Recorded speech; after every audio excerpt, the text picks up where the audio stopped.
They used to be able to share the screen and then record. Now you have to stop sharing the screen, which is weird. I need to see if there's some way that can do that. Tomorrow is they used to be able to share the screen. I should un minuto.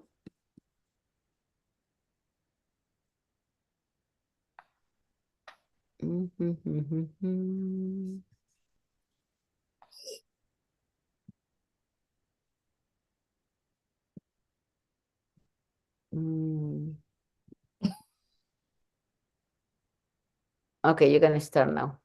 Okay. Chapter 7, The Son of Drona Punished. Rishi Sonika asked, O Sutta, the great and transcendently powerful Vyasadeva heard everything from Sri Narada Muni. So after Narada's departure, what did Vyasadeva do? Sri Sutta said, on the western bank of the river Saraswati, which is intimately related with the Vedas, there is a cottage for meditation at Samaprasa, which enlivens the transcendental activities of the sages. In that place, Srila Vyasadeva, in his own ashram, which was surrounded by berry trees, sat down to meditate after touching water for purification. Thus he fixed his mind, perfectly engaging it by linking it in devotional service, bhakti yoga, without any tinge of materialism, and thus he saw the absolute personality of Godhead along with his external energy, which was under full control. Due to his external energy, the living entity, although transcendental to the three modes of material nature, thinks of himself as a material product and thus undergoes the reactions of material miseries.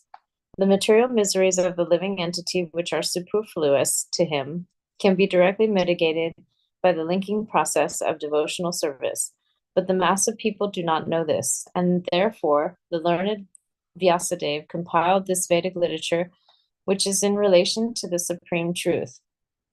Simply by giving oral reception to this Vedic literature, the feeling for loving devotional service to Lord Krishna, the Supreme Personality of Godhead, sprouts up at once to extinguish the fire of lamentation, illusion, and fearlessness. The great sage Vyasadeva, after compiling the Srimad Bhagavatam and revisiting it, taught it to his own son, Sri Sukadeva Goswami, who was already engaged in self-realization.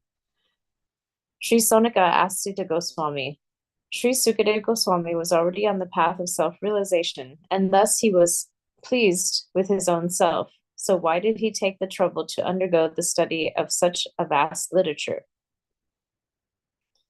Sutta Goswami said, all different varieties of Atmaramas, those who take pleasure in the Atma or spirit self, especially those established on the path of self-realization, though freed from all kinds of material bondage, desire to render unalloyed devotional service unto the personality of Godhead. This means that the Lord possesses transcendental qualities and therefore can attract everyone, including liberated souls. Srila Sukadeva Goswami, son of Srila Vyasadeva, was not only transcendentally powerful, he was very dear to the devotees of the Lord. Thus he underwent the study of this great narration, Srimad Bhagavatam. Sutta Goswami thus addressed the rishis headed by Shaunaka. Now I shall begin the transcendental narration of the Lord Sri Krishna and topics of the birth, activities, and deliverance of King Parikshit, the sage amongst kings, as well as the topics of renunciation of the worldly order by the sons of Pandu. When the respective warriors of both camps, namely the Kauravas and the Pandavas, were killed on the battlefield of Kurukshetra, and the dead warriors obtained their deserved destinations, and when the son of Dhritarashtra fell down lamenting, his spine broken, being beaten by the club of Bhimasena, the son of Dronacharya, Ashwatthama, 5 sleeping sons of Draupadi, and delivered the heads as a prize to his master, foolishly thinking that he would be pleased. Duryodhana, however, disapproved of the heinous act, and he was not pleased in the least. Draupadi, the mother of the 5 children of the Pandavas, after hearing of the massacre of her sons, began to cry in distress with eyes full of tears. Trying to pacify her in her great loss, Arjuna spoke to her thus: O gentle lady, when I present you with the head of that Brahmin after beheading him with arrows from my Gandiva bow, I shall then wipe the tears from your eyes and pacify you. Then, after burning your sons' bodies, you can take your bath standing on his head. Arjuna, who is guided by the infallible Lord as friend and driver, thus satisfied the dear lady by such statements. Then he dressed in armor and armed himself with furious weapons, and getting into his chariot, he set out to follow Ashwatthama, the son of his martial teacher.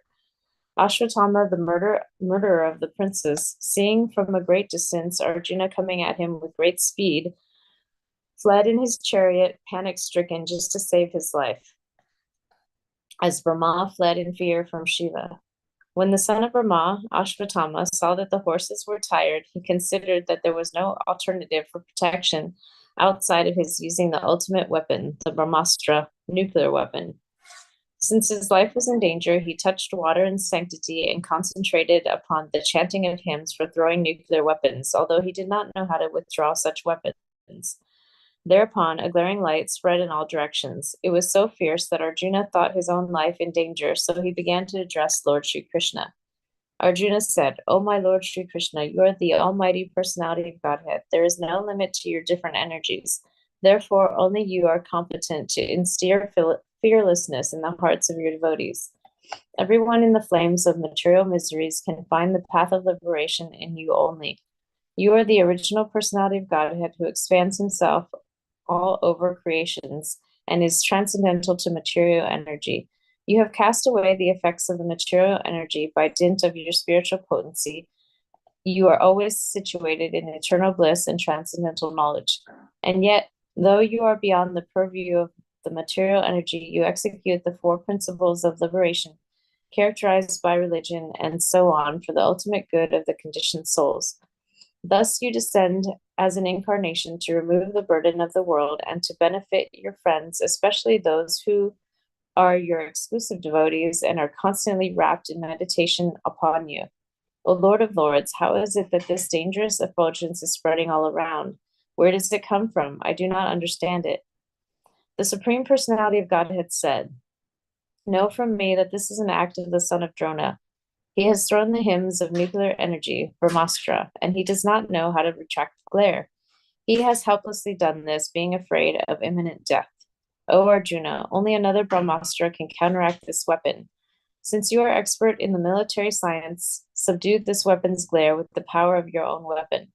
Sri Sutta Goswami said, hearing from this personality of Godhead, Arjuna touched water for purification, and after circumambulating Lord Sri Krishna, he cast his Brahmastra weapon to counteract the other one. When the rays of the two Brahmastras combined, a great circle of fire like the disk of the sun covered all outer space and the whole firmament of planets. All the population of the three worlds was scorched by the combined heat of the weapons. Everyone was reminded of the Samvartaka fire which takes place at the time of annihilation. Thus, seeing the disturbance of the general populace and the imminent destruction of the planets, Arjuna at once retracted both Brahmastra weapons, as Lord Sri Krishna desired. Arjuna, his eyes blazing in anger like two red balls of copper, dexterously arrested the son of Gautami and bound him with ropes like an animal. After binding Ashwatthama, Arjuna wanted to take him to the military camp. The personality of Godhead, Sri Krishna, looking on with his lotus eyes, spoke to Arjuna in an angry mood. Lord Sri Krishna said, "O Arjuna, you should not show mercy by releasing this relative of a Brahman, Bandhu, for he has killed innocent boys in their sleep. A person who knows the principles of religion does not kill an enemy who is careless, intoxicated, insane, asleep, afraid, or devoid of his chariot. Nor does he kill a boy, a woman, a foolish creature, or a surrendered soul. A cruel and wretched person who maintains his existence at the cost of others' lives deserves to be killed for his own well-being, otherwise he will go down by his own actions. Furthermore, I've personally heard you promise Draupadi that you would bring forth the head of the killer of her sons. This man is an assassin and murderer of your own family members. Not only that, but he has also dissatisfied his master. He is but the burnt remnants of his family. Kill him immediately." Sutta Goswami said, although Krishna, who was examining Arjuna in religion, encouraged Arjuna to kill the son of Dronacharya, Arjuna, a great soul, did not like the idea of killing him, although Ashwatthama was a heinous murderer of Arjuna's family members. After reaching his own camp, Arjuna, along with his friend and charioteer, Sri Krishna, entrusted the murderer unto his dear wife, who was lamenting for her murdered sons. Sri Sutta Goswami said, Draupadi then saw Ashwatthama, who was bound with ropes like an animal, and silent for having enacted the most inglorious murder. Due to her female nature and due to her being naturally good and well behaved, she showed him due respects as a Brahmin. She could not tolerate Ashwatthama's being bound by ropes, and being a devoted lady, she said, Release him. Release him, for he is a Brahmin, our spiritual master. It was by Dronacharya's mercy that you learned the military art of throwing arrows and the confidential art of controlling weapons. He, Dronacharya, is certainly still existing, being represented by his son. His wife Kripi did not undergo a sati with him because she had a son. O most fortunate one who know the principles of religion, it is not good for you to cause grief to glorious family members who are always respectable and worshipful. My lord, do not make the wife of Dronacharya cry like me. I am aggrieved for the death of my sons. She need not cry constantly like me. If the kingly administrative order, being unrestricted in sense control, offends the Brahmin order and enrages them, then the fire of that rage burns up the whole body of the royal family and brings grief upon them all. Sutta Goswami said, O Brahmins, King Yudhisthira fully supported the statements of the queen, which were in accordance with the principles of religion and were justified, glorious, full of mercy and equity, and without duplicity. Nakula and Sahadev, the younger brothers of the king, and also Satyaki, Arjuna, the personality of Godhead, Lord Sri Krishna, son of Devaki, and the ladies, and all others unanimously agreed with the king. Bhima, however, angrily disagreed with them and recommended killing this culprit who had murdered sleeping children for no purpose and for neither his nor his master's interest. Chaturbhuja, the four-armed one, or the personality of Godhead, after hearing the words of Bhima, Draupadi, and others, saw the face of his dear Arjuna, and he began to speak as if smiling. The personality of Godhead, Sri Krishna, said, A friend of a Brahmin is not to be killed, but if he is an aggressor, he must be killed. All these rulings are in the scriptures, and you should act accordingly. You have to fulfill your promise to your wife, and you must also act to the satisfaction of Bhima, Sena, and me. Sutta Goswami said, Just then Arjuna could understand the motive of the Lord by his equivocal orders, and thus with his sword he severed both hair and jewel from the head of Ashwatthama. Ashwatthama had already lost his bodily luster due to infanticide, and now, moreover, having lost the jewel from his head, he lost even more strength. Thus he was unbound and driven out of the camp.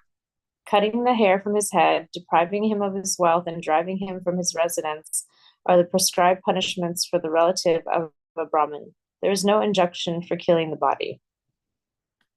Thereafter, the sons of Pandu and Draupadi, overwhelmed with grief, performed the proper rituals for the dead bodies of their relatives. Srimad Bhagavatam ki jai.